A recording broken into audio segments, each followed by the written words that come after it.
just a little bit.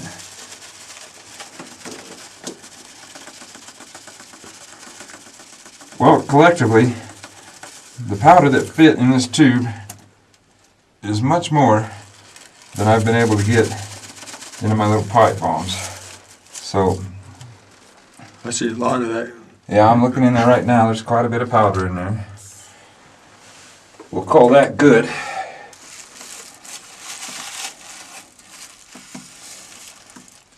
Alright. Well, take my detonator. I don't know if you can get a good look at that. What I've got is a Christmas tree light.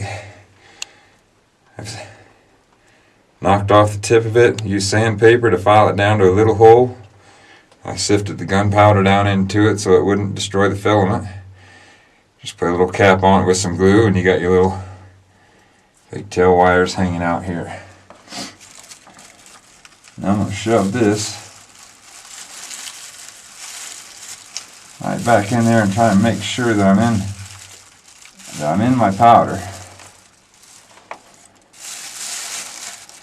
And I'm going to make sure that these wires are still poking out when all is said and done, so I can attach them later.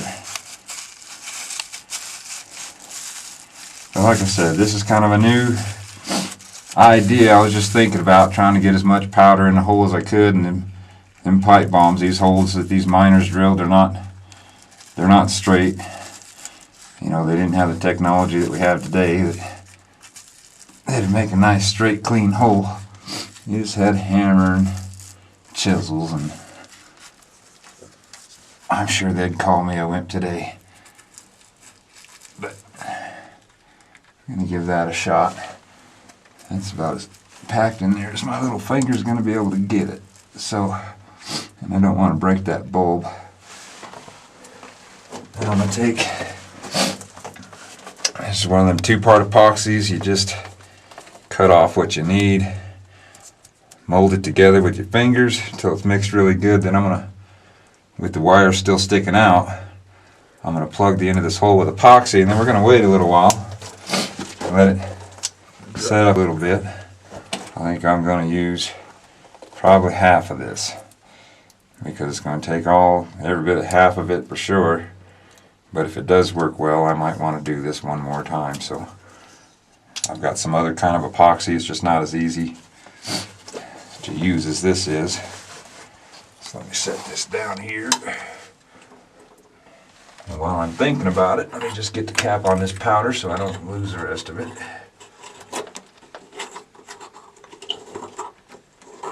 Alright, good enough. Now, let's get this thing plugged so we can get on to bigger, better stuff. While this epoxy's setting up in this hole, the other goal for today was to go through that tailing pile outside of the mine shaft and get a few samples from that tailing pile so we can figure out how much gold was left in that tailing pile, gold that the miners didn't necessarily either see, or it wasn't profitable enough for them to carry that rock down. Gold was a lot cheaper back then, so you know, they wanted to make sure that what they were hauling off of this mountain and killing themselves for was chock full of gold as much as possible. So a lot of that old stuff that's left out there could still contain quite a bit of gold in it. You just have to do a little bit of work and crush it and figure out where that vein was, and see how much of that particular rock you might have out there in that pile to see if it would be worthwhile to haul it down now. But we'll do that while we're letting this epoxy set up. This epoxy feels like it's a little bit old, so it's a little hard to mix together, but we'll get her done. And whatever happens, happens. I've got some, if this doesn't work, like I said, we'll do it the way we did back then and blast it open with the pipe bomb. And then there's another hole down there that I'd like to put something in that and blast it as well. Get as much of a sample from the center of this mine shaft as I can.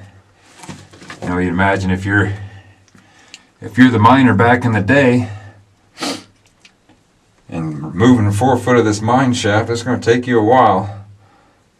If you were following a gold vein, you'd probably keep that gold vein right in the center of your mine shaft. And fortunately, that's about where these holes are located that they had drilled way back when. So hopefully whatever samples we get out of this is going to be a real good sample of what they were chasing.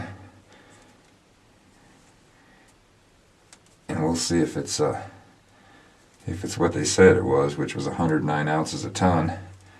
Which of course that's probably a little bit higher than what it really is, because back then they would only, like I said, they'd only take down what they knew for sure had good gold in it. So they got the best choice ore from this shaft and left everything else. And that'll make the SA come up higher. But if it's anywhere close to that, you know, gold being at over $1,000 an ounce, and I don't know that it's true, but I just heard $1,700 an ounce. It's been a while since I checked. But if that's true, then we'll really be in good business if we find a little bit here. We'll just have to keep on coming back, and it's still kind of early in the year, so we'll have all summer to come up here and play around if we find something worthwhile. Now, let me just ram this epoxy into these cracks and crevices here so that it seals and makes a good, nice, tight cap here.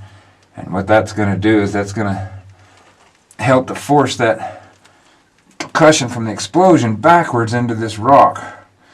Of course, that's got no place to go, so it'll build and eventually it'll blow out here. But the better you seal up this hole here, if I didn't put nothing in there, it'd be like shooting a shotgun right out of this hole.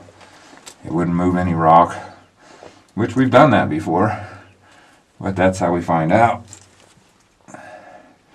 Because I just don't have any powder monkeys in my family that can educate me on exactly the best thing to do. So I'll just try to play it as safe as I can. Like I said, the only way that this is going to detonate is when I take the one and only 9-volt battery that was brought and I attach it to the wires outside of that mine shaft. And that's not going to happen until I'm good and ready for it to happen. So, you know, when it comes to lighting fuses and running, you know, that might work with cheap firecrackers or something, but when you're playing with bigger bangs, you don't want to take a chance on falling down or getting stuck in here or having that burn a little bit faster than what you'd expected. So having this electric detonator here, this little homemade electric detonator, that's about the safest way I can see to do it.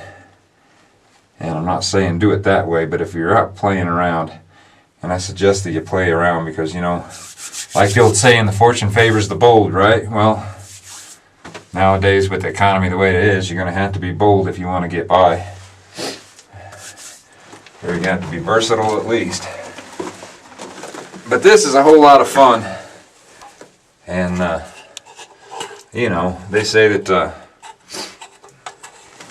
majority of the gold hasn't been recovered. Most of it's still in the rock. If you talk to family members, you know, they'll tell you, oh, you're wasting your time up there. Well, I'm not up here looking to get rich, but I am looking to have fun. And boy, if you can make a living having fun, well, that's the ticket. That's the way to go. And who's to say that can't happen to you? You know, you just got to figure out what you like, and is there any way that you can make any money off of it? Because even if you're not getting rich. In your top. My light. There you go. Is that better? Yeah. Well, I feel like I'm in one of them ghost movies now. But alright, so we got our wires poking out of there. We got our epoxy pressed in there really good. Hopefully that's going to work, but let's move to the outside of the shaft now. And we'll give that, I don't know, I'd like to give it at least 30-45 minutes for that epoxy to set up some before I try to detonate it. And I'll come in and I'll check that epoxy to see if it's hardening up at all. Because if it's not, then I would guess we're not going to do much more than have a shotgun blast come out of that hole. But let's move to the outside now, and I'll see you out there. Alright, well, back outside the mine shaft. This right here is the upper mine shaft. we didn't show you on the videotape when we walked through that shaft to the back. We didn't show you where this one joins down, but if you take a look at the terrain, the way this is all done, the majority of what it looks like the tailing pile was starts here. And my guess is they probably came in on this upper shaft and found something they liked and followed it down. And because it's such a pain to haul that rock up out of the mine shaft, what they normally do is they come in from below and they cut in, I believe everybody calls it a drift. That's what I was told it was called, so we'll call it a drift. It's basically a lower mine shaft so that what they can essentially do is get the ore from down there and wheel it straight out instead of having to bring it up. So up here on the upper mine shaft where everything all started, we're going to go around, we're going to start looking at some of these tailing rocks, and you know, some of them like this gray rock here. We're not going to mess with it. This is obviously just part of the muck they had to get out of the way to get to the ore. But when you start looking at the other rock, it's actually got ore running through it. And granted, I'm new at this, so if there's people out there watching this and they want to post something on the video to the effect of the guy doesn't know what he's doing, he's a jackass, he's using the wrong terminology or whatnot, don't even bother posting it. You know, the world's full of jackasses. We don't need any more. If you're not going to educate people and at least try to get them out of the house and out from in front of the damn television, then just go ahead and keep your mouth shut, go about your own business, and don't worry about everybody else. But if you've got any pointers, any kind of information that you think might do me a little bit of good up here that might help me out, you know, I'd appreciate it. I really would. You know, if somebody that knows more than I do, I'm sure there's a whole mess of you out there. You know, offer up whatever pointers you can give me. But we're gonna, while that epoxy's setting up, we're gonna try and bust up some of this rock out here and see if we can't figure out the differences between this color rock and that color rock. There might be a vein of pyrite going through it, or there might be just a black vein, which is, I'm told, fairly common, that, you know, a lot of that gold will run right next to a black vein. I don't know if that's consistent everywhere you go. I doubt it, but in this case anyhow, we're going to take samples of the different rocks that are out here. And we can't do much crushing here because we couldn't haul a crusher up here. But what we're going to do is haul some of this rock down and see if we can't crush it up at home and figure out in this tailing pile if there's a particular vein that might hold some of that gold that's not necessarily visible by the eye, but is there nonetheless. So I'll go ahead and have him shut the camera off because I don't want him. Alright, well, what we've done, just really quick, since the camera was shut off and he got kind of out of harm's way with these rock flakes, I'll go ahead and get nothing in my eye because I didn't bring my safety glasses like you really ought to be wearing.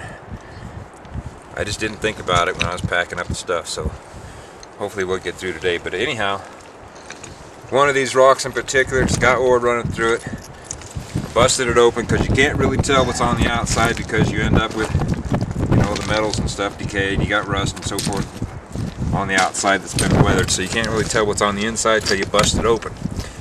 But once I busted this one open, you know, if you look at it, you basically see the makeup of what the rock is on the inside, and then just right next to it, and they're all going to be mixed in together. Right next to it, you got another rock.